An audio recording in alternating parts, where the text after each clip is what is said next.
Escuchas a Héctor Rosales en radio. Me escuchas en este 3 de mayo del año 2024. Vamos con las efemérides, los hechos más importantes de un día como hoy.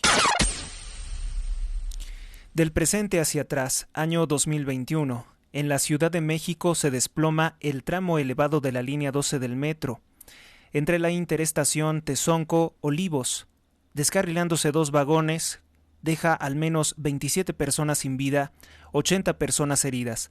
Es considerado el peor accidente del metro desde la colisión de trenes del año de 1975. Pues el tema será muy polémico, genera una crisis de gobierno. La responsabilidad recae en el gobierno de Claudia Sheinbaum porque se descubre que no dio el mantenimiento debido a la línea 12 del metro, obra de Carlos Slim junto con Marcelo Ebrard Casaubon, también del partido Morena. Año 2018.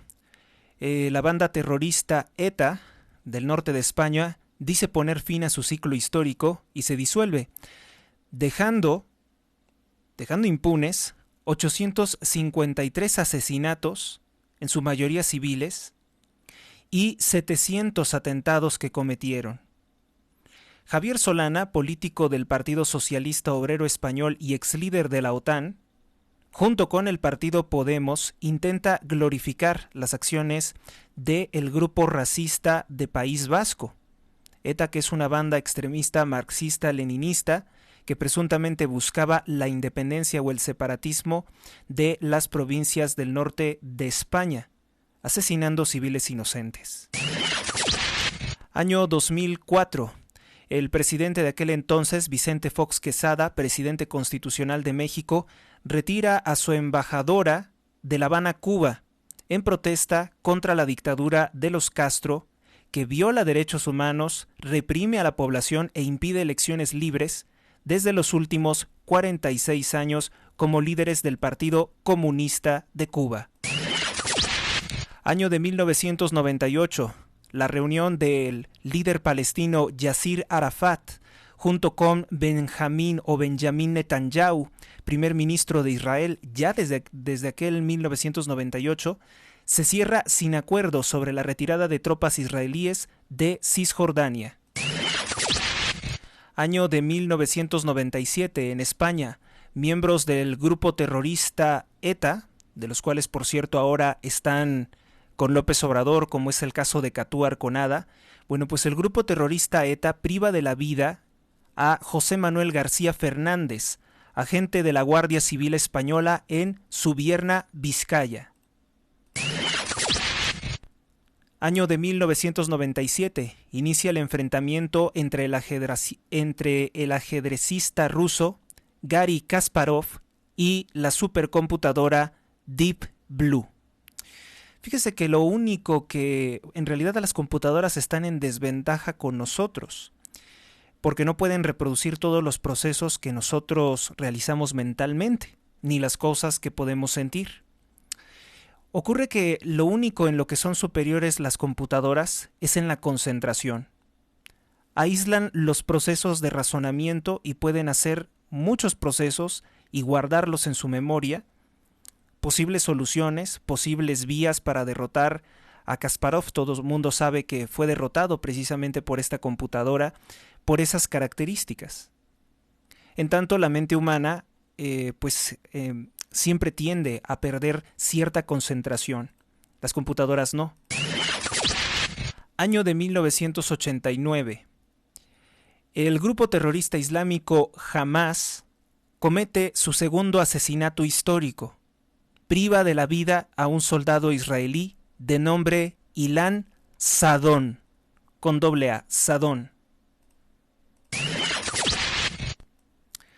Vamos con otra efeméride, año de 1984, en Francia. El grupo especial GAL, que significa Grupos Antiterroristas de Liberación, privan de la vida al terrorista etarra Jesús Zugarraimurdi, que se le conocía como Kishur, acusado por la policía española de participar en el atentado contra Luis Carrero Blanco. Luis Carrero simplemente creo que era, ¿no? Luis Carrero Blanco era, pues se suponía que creo que iba a ser el político sucesor del general católico Francisco Franco. Año de 1983, el ex líder del KGB, de este aparato de exterminio, represión creado por el comunismo, Yuri Andropov, propone que sean las ojivas nucleares, es decir, bombas de destrucción masiva, y no los aparatos lanzadores los que determinen la cantidad de misiles que se deben de producir. Lo que despierta una viva polémica porque obviamente este sujeto era un extremista y estaba con armas nucleares amenazando la seguridad de todo el mundo. Se inscribe, por tanto, entre los muchos crímenes del comunismo. Ya saben que, por ejemplo, el narcopresidente es un mentiroso que dice que la ciencia neoliberal ha hecho cosas tan terribles. Pues déjeme decirle que el Partido Comunista de Rusia y el Partido Comunista de China son los que poseen juntos más ojivas nucleares que incluso Estados Unidos. Y en Rusia se producen precisamente armas como el AK-47, que es el arma favorita de los terroristas y narcotraficantes. Vamos con nuestra siguiente efeméride, año de 1982. En el marco de la Guerra de las Malvinas, se confirma el hundimiento del crucero argentino General Belgrano por un submarino de guerra del Reino Unido de Gran Bretaña, por Inglaterra. Vamos con otra efeméride, año de 1978, la República Federal Alemana firma la Convención Europea de Lucha contra el Terrorismo. Año de 1977 en España, tras fallecer el general Francisco Franco, el nuevo gobierno, de carácter masón y socialista, legaliza la organización terrorista Partido Socialista Unificado de Cataluña, un partido cuya intención primordial es destruir España y declarar su independencia. ¿Por qué? Pues porque el socialismo es lo que busca destruir España, que consideran que es una nación cristiana. En eso se resume todo. Año de 1972, en Swansea, Reino Unido, el guitarrista conocido como Liz Harvey, de 27 años de edad, estaba realizando un show junto con su banda Los Stone the Crows y falleció electrocutado al tocar el micrófono con el que iba a cantar. No estaba conectado a tierra y la descarga eléctrica le ocasionó un infarto, que eso es lo que ocurre cuando alguien se electrocuta.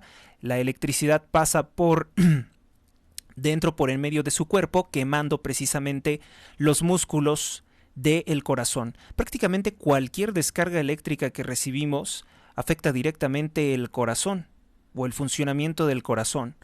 Y eso fue lo que le ocurrió a este famoso guitarrista, que por eso se integra, porque falleció a los 27 años, en el mito este de los artistas que mueren a los 27 años de edad como una especie de maldición.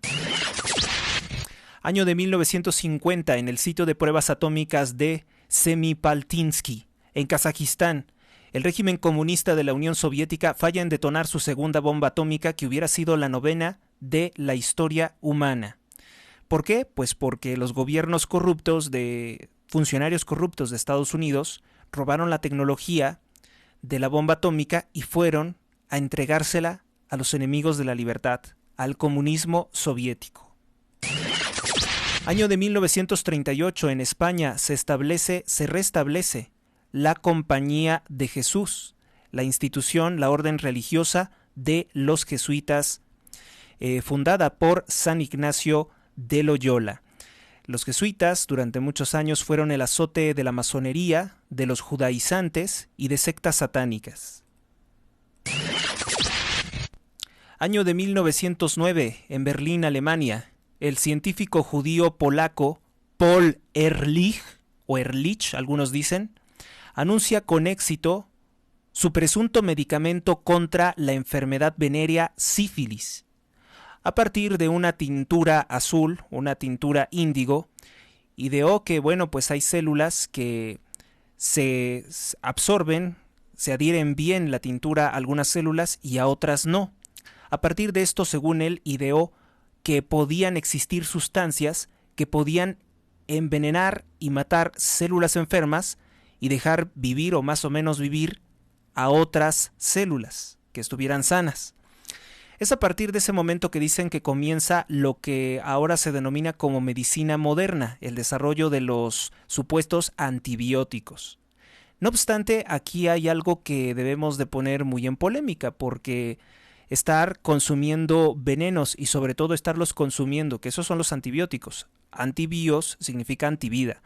Estar consumiendo antibióticos de manera indiscriminada pues puede tener efectos lamentables. Y no estoy hablando de fortalecer bacterias o diversas enfermedades, sino que el estar consumiendo venenos es otra forma de acallar un problema que tiene el cuerpo. El cuerpo debe de ser capaz de defenderse de la mayoría de las infecciones por bacterias. Ciertamente hay bacterias que tienen que tratarse con venenos porque no hay otra forma de combatirlas, porque devoran incluso el organismo, pero en su mayoría las bacterias y otras enfermedades deberían de ser soportables, deberían de ser derrotadas por el mismo sistema inmunitario, no por la utilización de venenos. La utilización de venenos tiene muchos efectos secundarios negativos, como por ejemplo matar bacterias buenas que se encuentran en nuestro cuerpo. Y son bacterias que forman parte de la microbiota, hagan de cuenta como una colección de bacterias que hemos ido adquiriendo a través del paso de los años. Beberse un antibiótico potente puede dejarte como en cero, y entonces toda esa maduración que tú tuviste para fortalecer tu sistema inmunológico en una simbiosis, en una, ¿cómo decirlo? Pues sí, en una simbiosis, en una dinámica en que ya está colaborando tu cuerpo con otros organismos que viven dentro de ti para bien de tu cuerpo, pues se ve destruida. Y cuando un lugar queda vacío, como una casa que queda abandonada, es fácil que lleguen a anidar inquilinos malos, bacterias malas. Bueno, pues eso fue lo que hizo Paul Ehrlich, que se considera una de las vacas sagradas, junto con Robert Koch, junto con Louis Pasteur, el químico francés que no era médico. Bueno, pues lo que ellos desarrollaron, las ideas que ellos promovieron, siguen hasta la fecha dominando la medicina.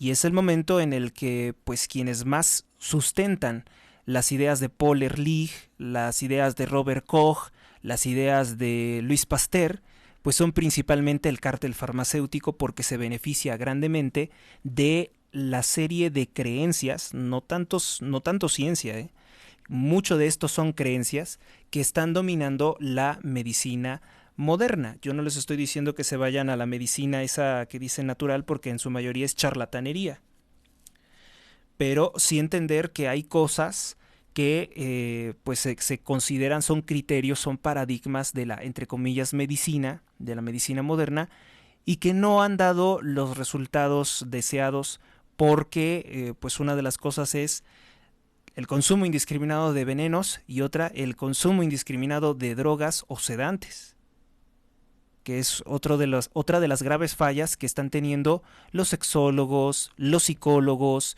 los psiquiatras, que no han logrado solucionar los problemas, porque ellos no están capacitados para solucionar los problemas psicológicos o de salud que está dejando a su paso una sociedad materialista, una sociedad sin Dios, ¿sí? También es cierto que muchas enfermedades están surgiendo de conductas obsesivas, de trastornos obsesivos, de personas que viven sin Dios, de personas que llevan estilos de vida completamente desorganizados o sucios, sexualmente hablando, porque en su vida no hay castidad, no hay moderación en la comida ni en el alcohol, no hay amor a su cuerpo ni al cuerpo de los demás, y eso ha generado todas estas enfermedades que pues serán muy científicos, Paul Ehrlich y Robert Koch y todos estos que se consideran vacas sagradas de la ciencia médica, pero ellos no tuvieron esa capacidad de analizar que se está destruyendo la columna vertebral de la salud, porque la salud es algo integral, no es algo que únicamente surja a partir de tomarse una pastilla o de inyectarse alguna sustancia. Obviamente que este tema es solamente indicativo porque pudiera decir muchas más cosas, pero en este momento seguimos con las últimas efemérides, ya solamente nos bastan 5. Año de 1880.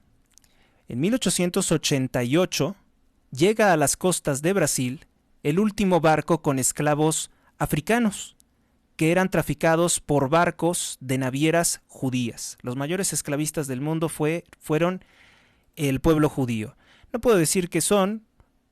Hoy en día hay otras formas de esclavitud y de muchas otras nacionalidades, pero en aquel entonces los esclavistas portugueses eran judíos y dominaron el mercado en Inglaterra, en Estados Unidos y por supuesto que en Brasil. Año de 1808, en Madrid, España.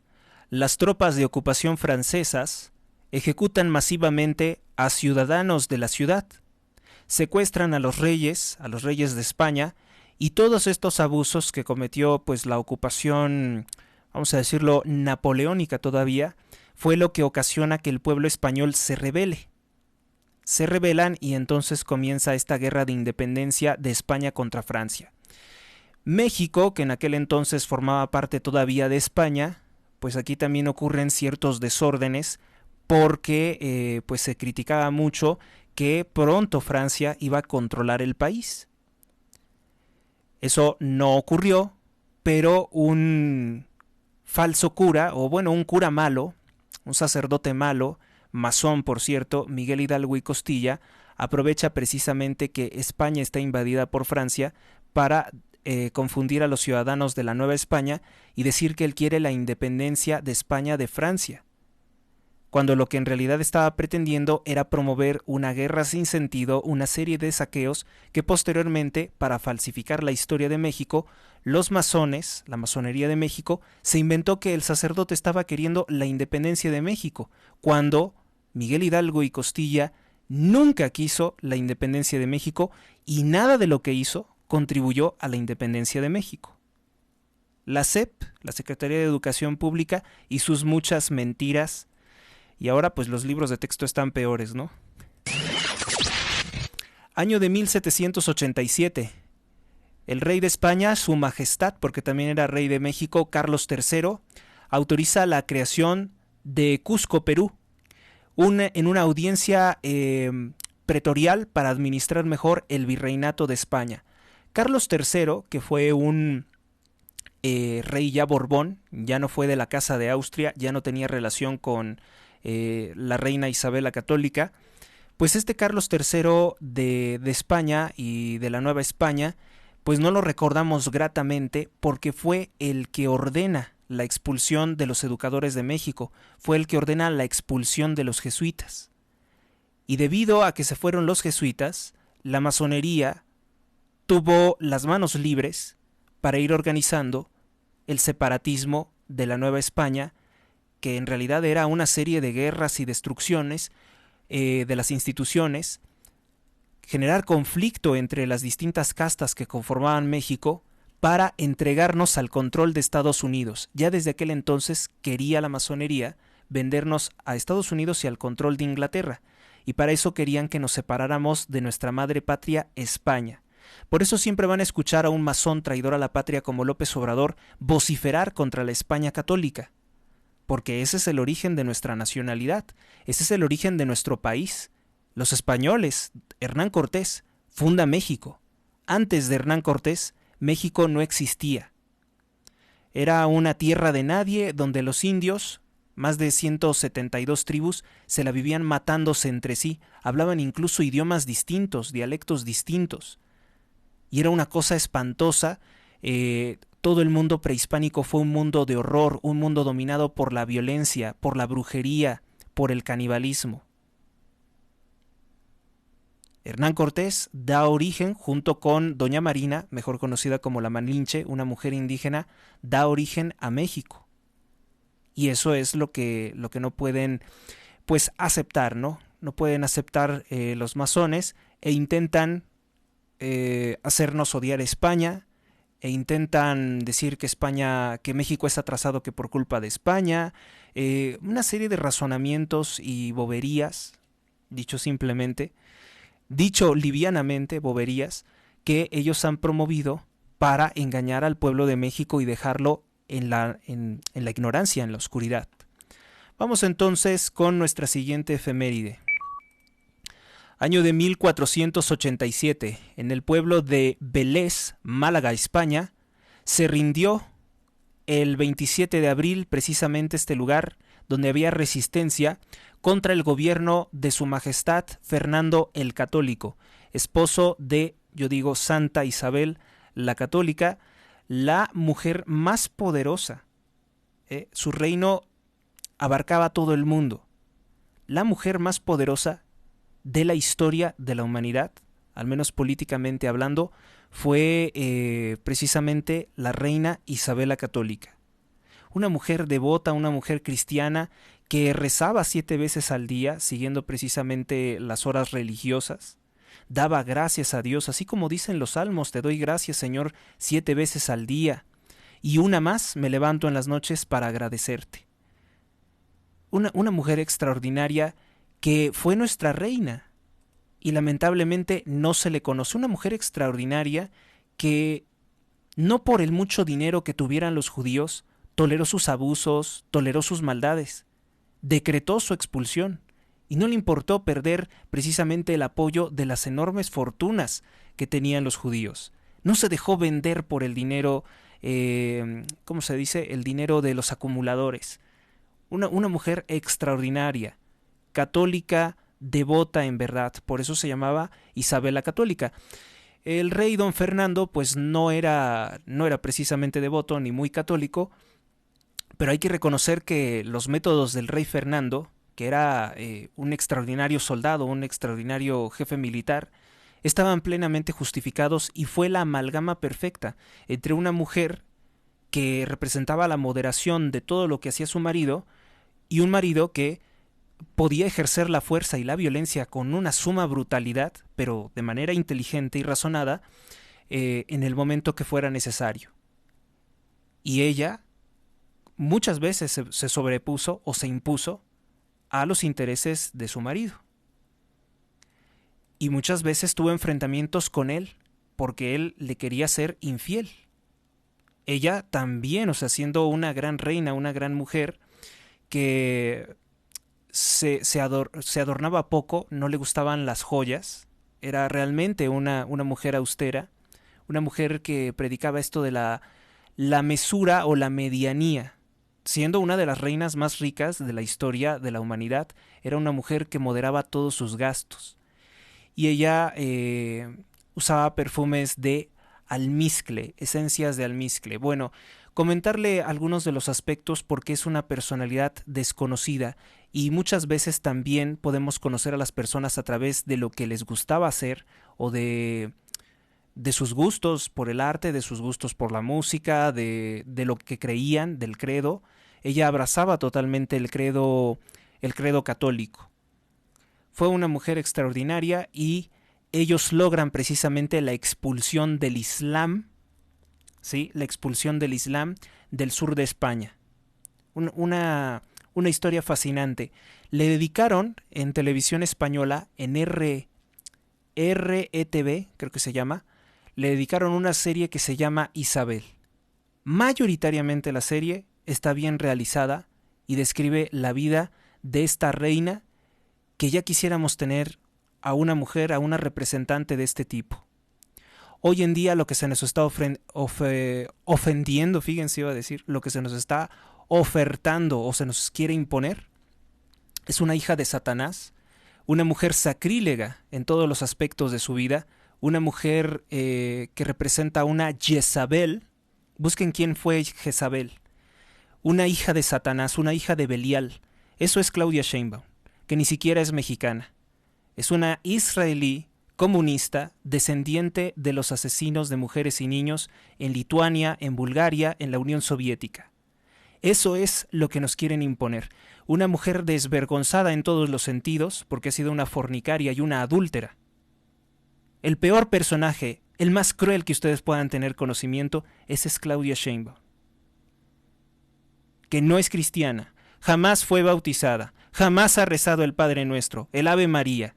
No tiene ningún valor cristiano. Miente y es cínica. Su pensamiento es dominado por el odio y la crueldad. Eso es lo que define a Claudia Sheinbaum, una hija, en toda la expresión de la palabra, de la sinagoga de Satanás. Y el mundo de contrastes, ¿no? El mundo de contrastes, porque además es una incompetente. Es una incompetente y al momento de hablar siempre tiene fallas porque no sabe moderar lo que dice, la traición a la lengua y el pensamiento. Eso es muy común en todos los malvados. Vamos entonces, sí, como cuando gritó que siga y que viva la corrupción en el evento del Zócalo de la Ciudad de México, es su subconsciente traicionándola.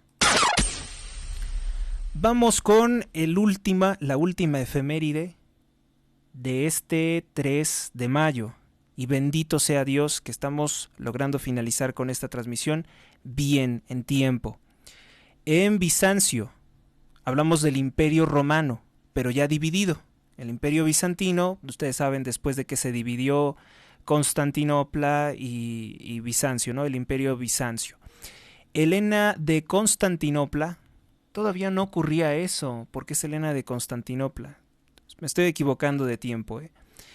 En Bizancio, Santa Helena, posteriormente conocida como Santa Helena de Constantinopla, madre del emperador Constantino, el primer emperador cristiano de la historia de Roma, que cesa, impide la persecución de los católicos o de los cristianos o de los primeros cristianos, dice haber encontrado la cruz de madera en que fue crucificado nuestro Señor Jesucristo.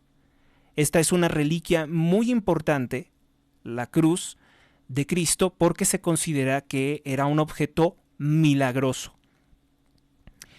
Y hay una serie de historias, hay una serie de leyendas que hablan de este suceso, de que Santa Helena, que se celebra en el Santoral Católico el 18 de agosto, Santa Helena viajó precisamente a Tierra Santa y ordenó detener a los judíos y torturarlos hasta que le dijeran dónde habían ocultado la cruz de Cristo, porque ellos no querían decirlo.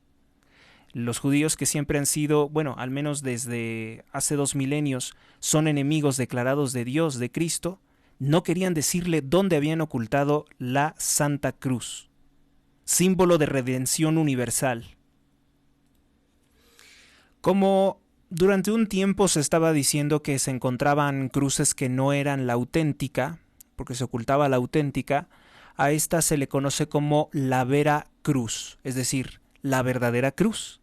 Por eso Hernán Cortés llamó así al que hoy es el puerto de Veracruz, la verdadera cruz, y lo hacía para representar o para decir ha llegado la verdadera fe, la fe de la cruz, a Mesoamérica o América, lo que posteriormente se llamó América, y ahora es México. Santa Helena de Constantinopla habría vivido entre los años 248 al 328 después de Cristo. Fue madre del emperador romano Constantino I, que gobernó Roma del 306 al 337 después de Cristo. Es conocida por peregrinar a Jerusalén, donde, según la tradición, encontró la cruz, la Vera Cruz de Cristo, y construyó la Basílica del Santo Sepulcro. Se le venera como santa y se le considera la santa patrona de los arqueólogos, debido a que buscar un objeto de una reliquia de esta naturaleza es algo difícil, como es difícil ir a desenterrar vestigios de civilizaciones pasadas. También es considerada como la santa patrona de los conversos, porque obviamente ella medió mucho. Ella sí fue una mujer muy devota de Cristo, no tanto como su hijo, pero me dio mucho para que su hijo obediente, respetara a los cristianos. Es también considerada la santa patrono de los matrimonios difíciles, porque ella tuvo una vida muy atormentada con el padre de Constantino. Santa patrona de los divorciados, pero ojo, de los divorciados en santidad. De los divorciados que no vuelven a unirse a otra pareja, porque eso es fornicación, eso es adulterio también. El que sea divorciado puede quedar solo. No necesariamente tiene que estar con alguien que les ha engañado, pero no deben de unirse a otra persona. Por eso es santa patrona de los divorciados. De las emperatrices, porque fue una gran gobernante, una gran regente. Y bueno, es la santa patrona de la isla de Santa Elena y de los nuevos descubrimientos, sobre todo en materia de exploración, se le considera así. Ella nació en un lugar llamado Depranum, en Bitinia, que Constantino posteriormente, en honor a su santa madre, llamó Helenópolis, que quiere decir ciudad de Helena. Se desconoce la fecha exacta de su nacimiento, como vieron dije dos años posibles. No se sabe nada acerca de su familia, por lo que se puede concluir que no era miembro de la alta sociedad, no era una aristócrata, no pertenecía a ese círculo.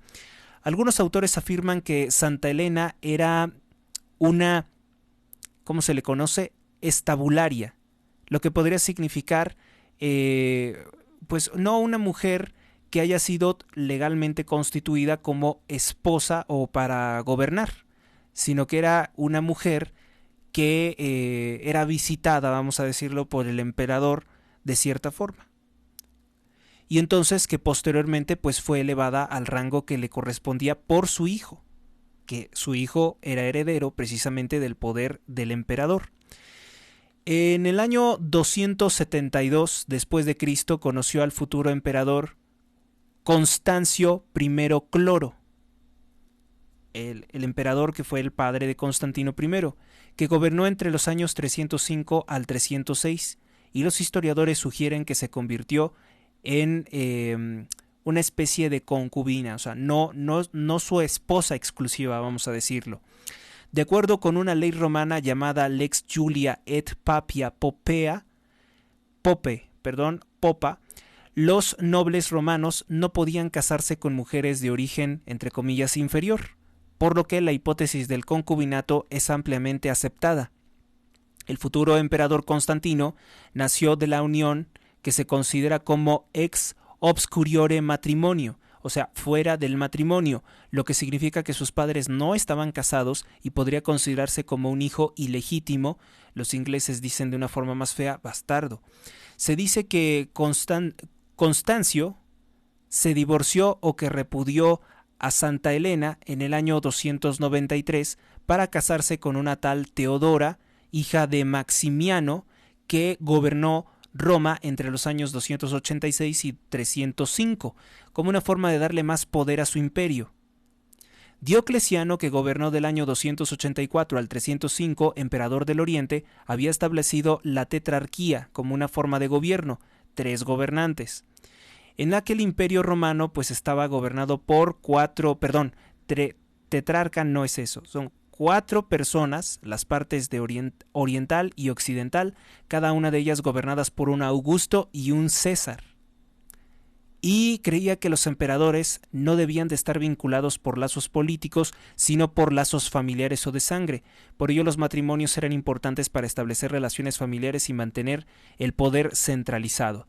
Tras la separación de Santa Elena y Constancio, por eso se le conoce como la santa patrona de los divorciados, Elena desaparece de los registros históricos hasta el año 306, cuando su hijo le hace justicia y le regresa el lugar que le corresponde.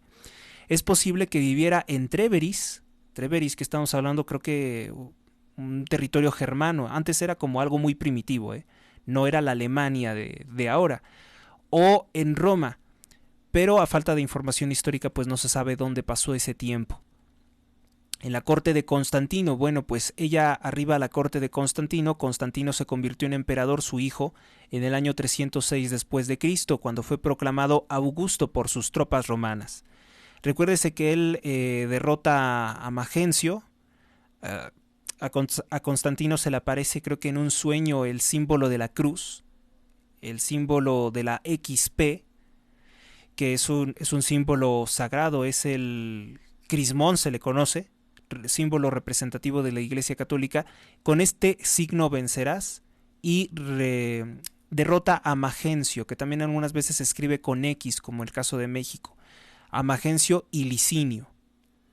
Dirigió varias campañas contra los francos, contra los salvajes que son el origen de los franceses, y contra los godos o los visigodos, el origen en gran parte de una población significativa de España, eran de origen visigodo. El nuevo emperador convirtió a Bizancio en su capital de gobierno y le dio el nombre de Nueva Roma. Más tarde, en honor al emperador, la gente comenzó a llamar a esta ciudad Constantinopla, que actualmente es Estambul, lo que les comentaba, ¿no? Ya no forma parte de la cristiandad, ahora está en Istambul.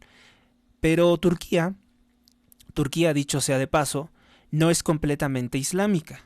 Turquía tiene mucho de cristiana. Es ya una sociedad un tanto multicultural, pero a lo que se refiere en fe, en credo, es muy cristiano Estambul, es decir, sigue siendo para nosotros Constantinopla. En el año 306, Santa Elena se fue a vivir con su hijo a la corte. Más allá de sus orígenes, de su pasado, no se sabe. Constantino aprecia mucho a su madre y la elevó al cargo de Augusta, lo que significa que era considerada como emperatriz y persona santa. En la historiografía no hay pruebas concluyentes del papel de Santa Elena en la conversión de Constantino, sin embargo se entiende, ¿no? Se entiende que si Constantino tenía tanto aprecio y respeto por su madre, iba a seguir obviamente los consejos de su madre. Constantino siempre fue muy tolerante con los cristianos, por lo que promulgó el Edicto de Milán en el año 313, que puso fin a la persecución iniciada por el emperador romano Diocleciano en el año 303. Cuando se trasladó a la capital del imperio cuando convirtió, mejor dicho, en capital del imperio Constantinopla y no Roma, decidió decorarla e inició la construcción de varios templos y también de muchas iglesias. Prefería que los funcionarios del imperio fueran cristianos y no ocultó su preferencia de que pues debían de dejar el paganismo y convertirse al catolicismo. La fecha de conversión de Constantino es muy controvertida y discutida, ya que algunos historiadores afirman que su bautismo no tuvo lugar en su lecho de muerte, pero se sabe que Constantino educó a sus hijos ya dentro de la fe cristiana. Está ampliamente aceptada esta teoría, que Santa Elena fue cristiana desde su nacimiento y que cuando fue a vivir con su hijo a la corte influyó en él para que también se convirtiera en el cristianismo. Esto quiere decir que Santa Elena es imagen de la Santa Virgen María. Es imagen representativa, porque nosotros rezamos como católicos a Santa María siempre Virgen, a la Santa Virgen María, porque ella es Madre de Dios y ella puede interceder por nosotros. Así como también es figura de Santa María siempre Virgen en el Antiguo Testamento Judith, léase el libro de Judith, que derrota siendo una mujer al líder de los asirios, al general Holofernes, que le corta la cabeza, como la Virgen le cortará la cabeza a Lucifer. También es representación de la Santa Virgen María. Esther, léase el libro de Esther también en el Antiguo Testamento, que ella se convierte en esposa y mediadora del pueblo judío con el rey de Persia. Muy importante es la figura de la mujer como consejera, como mediadora del bien del pueblo de Dios, siempre aparece. Y Santa Elena no fue la excepción. Santa Elena es una representación, vamos a decirlo, es una figura que tiene este arquetipo de la Santa Virgen María como mediadora del pueblo de Dios. Nosotros los cristianos, ante el imperio romano, que era un imperio pagano, que adoraba a deidades como Marte, dios de la guerra, y que si algo buscaron durante muchos años era exterminar el credo cristiano. Sin embargo, según Eusebio de Cesarea, fallecido en el año 339, obispo considerado el padre de la historia de la Iglesia, la conversión al cristianismo de Constantino se habría producido después de que Constantino se convirtiera en emperador. Pues entonces no sabemos bien, ¿no? O sea, algunos consideran que ella era cristiana desde su nacimiento, que ella se convirtió en cristiana después de que su hijo se volvió emperador. ¿Quién sabe? A lo mejor es como lo dice Eusebio de Cesarea. A lo mejor antes de ser una mujer religiosa, antes de ser una mujer cristiana, Santa Elena pasó por otros caminos tortuosos, de los cuales ella rectificó el camino y se convirtió al cristianismo, y también le aconsejó a su hijo hacer lo mismo. Sea cual sea la verdad, sabemos que Santa Elena tuvo acceso al tesoro imperial para localizar muchas reliquias de la tradición cristiana.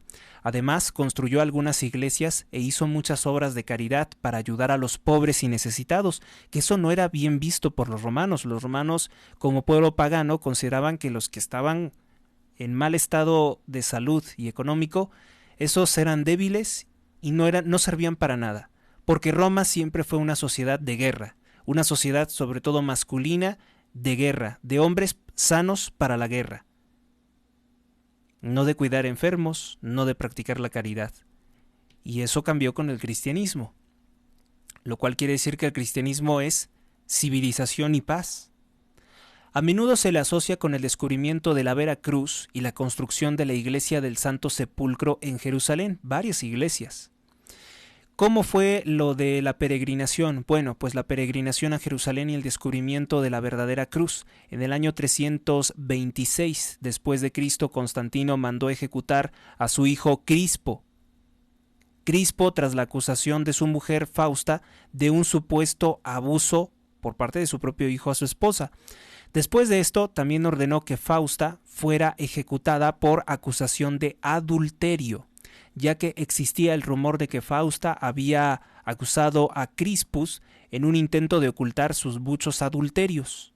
O sea, Constantino también sufrió de las traiciones de infidelidad, del adulterio, como nuestro Señor Jesucristo sufrió la traición de Judas.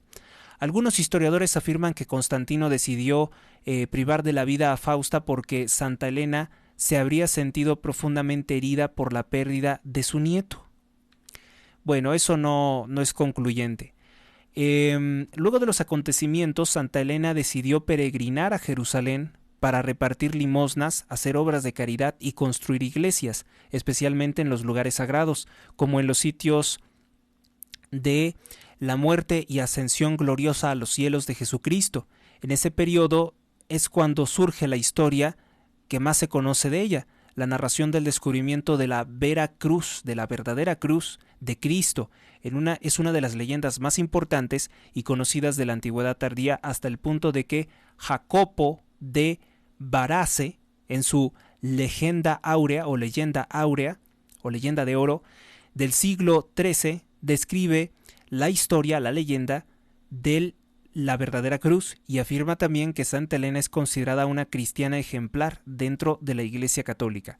Se dice que mientras viajaba a Jerusalén, Santa Elena encontró 3 cruces, una de las cuales era la cruz y los clavos de Cristo. Por eso hubo cruces que no eran las verdaderas y se le llama esta es la verdadera cruz.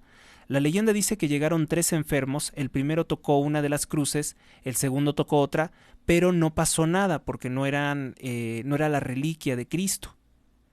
Y otro, el tercero, tocó la cruz y se curó milagrosamente. Se dice que en el lugar exacto del descubrimiento se construyó la Basílica del Santo Sepulcro. También se le atribuye la construcción de la Iglesia de la Natividad, del Nacimiento de Cristo. Después, la cruz de Cristo y otras reliquias fueron transportadas y fueron objeto de controversia dentro de la iglesia.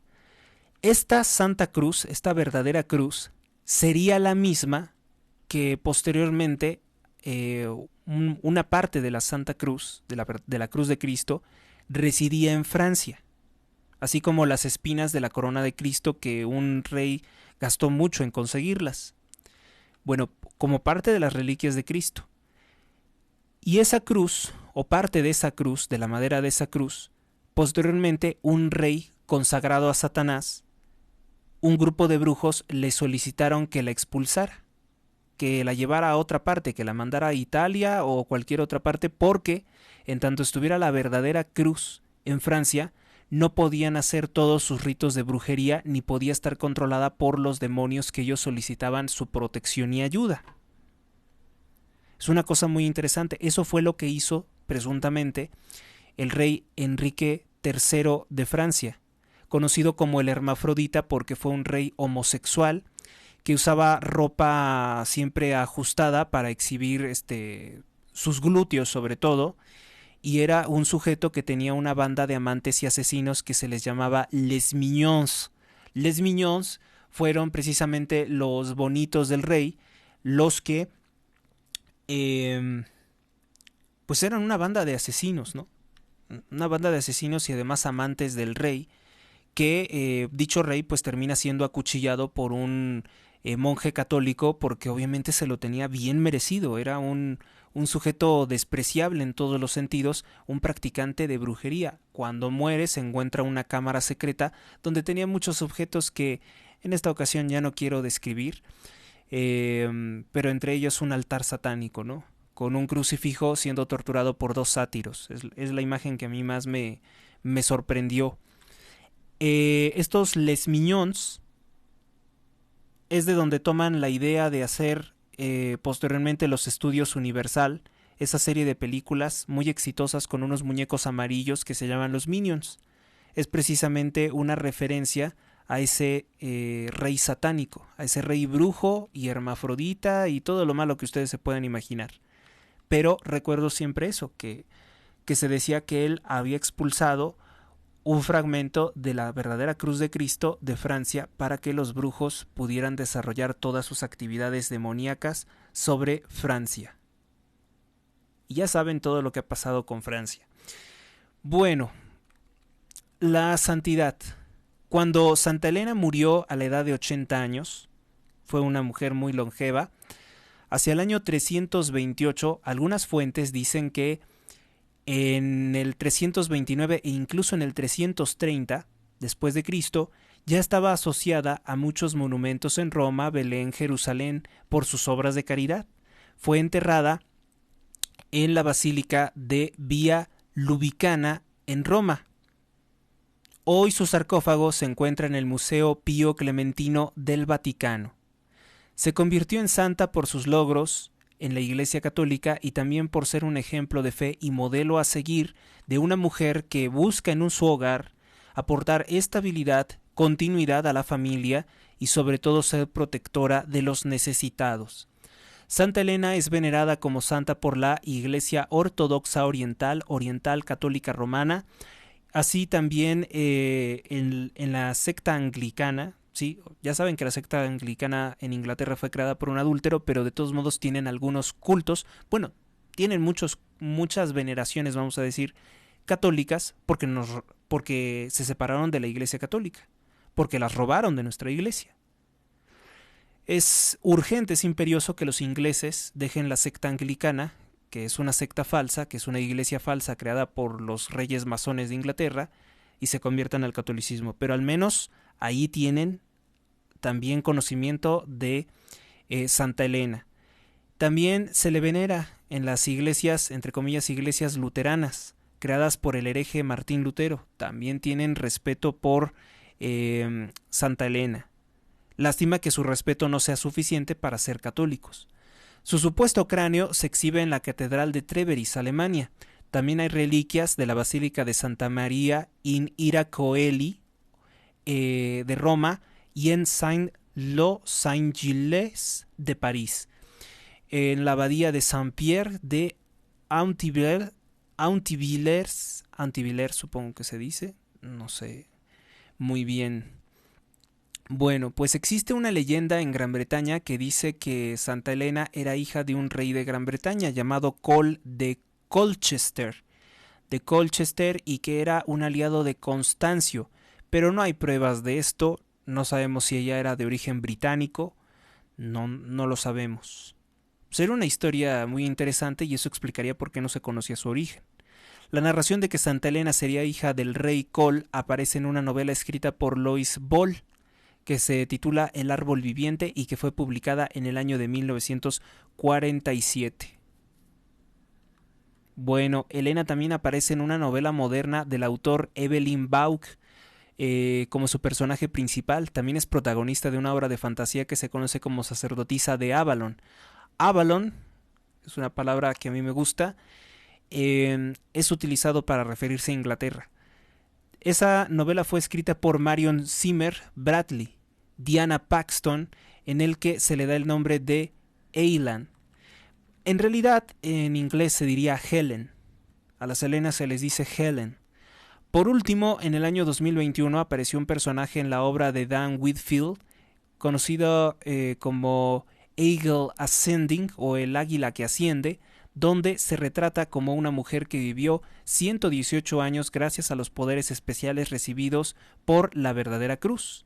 Pero de esto sabemos precisamente que no fue así. La verdadera cruz, lo que sí pudo hacer, esa obra de amor a Cristo, porque amar a Cristo es buscarlo, es tratar de comprenderlo, es buscar sus reliquias, es guardar sus reliquias y sobre todo su palabra. Lo que sí pudo darle es precisamente algo más preciado que extender. Por favor, la vida a 118 años no es lo importante es ganarse la vida eterna. Eso es realmente lo importante y yo estoy convencido de que si la Iglesia la declaró santa es porque ella conquistó la vida eterna, que es una de las promesas, la promesa más importante de nuestro Señor Jesucristo. Una mujer que fue gobernante, piadosa, muy distinto, ¿no?, a lo que se nos ofrece hoy por gobernantes. Sí, dicen que ahora tantos años que pasaron desde que eran fuertes gobernantes las mujeres, cosa que quiere ocultar esa ideología de odio horrible que es el feminismo, una ideología basada en mentiras porque hubo mujeres gobernantes, ¿no? Y mujeres gobernantes buenas y mujeres gobernantes malas. Mujeres gobernantes malas como Elizabeth I de Inglaterra, la sanguinaria, es un ejemplo perverso de una mujer que le gustaba la guerra, la fornicación, las mentiras y destruir el mundo. La violencia. Otro caso es el caso de la reina Victoria. La reina Victoria de Inglaterra, una reina también masón, que estaba obsesionada con su marido y cuando se murió le mandó a construir una pirámide allá en Inglaterra, creo que en el Palacio de Balmoral, si no mal recuerdo.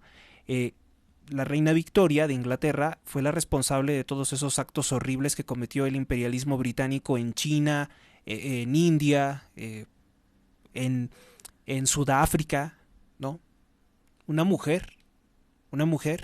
No es garantía que nos gobierne una mujer, que sea un buen gobierno, o que sea un gobierno pacífico, si esa mujer es un anticristo como Claudia Sheinbaum, por ponerles un ejemplo. O como Hillary Clinton. Nada que ver con la reina Isabel la Católica o Santa Elena. Bueno, pues esto es apenas un acercamiento a la vida de los santos. Un artículo, me estoy basando sobre todo en un artículo de Jessica da Costa Minati Moraes, estudiante de posgrado de Historia Universal en la Universidad Estadual Paulista Julio de Mesquita Filo. Esto suena muy a Brasil. Miembro del grupo de investigación NEA, que es Núcleo de Antiguos y Medievales. Esto está disponible, las citas, la información, las fuentes bibliográficas están disponibles en World History Encyclopedia en español, para que sepan que también hay otros sitios donde pueden encontrar información que no es la de Wikipedia, que no es precisamente fiable la mayoría de las veces. Pues llegamos al final de esta emisión sobre historia de un día como hoy, 3 de mayo del año 2024. Dios los acompañe y si Dios lo quiere, haremos otra emisión. Gracias por su atención, hasta la próxima. Suscríbete a Héctor Rosales Oficial y recibe las últimas noticias y actualizaciones del canal. Gracias por tu atención, hasta la próxima.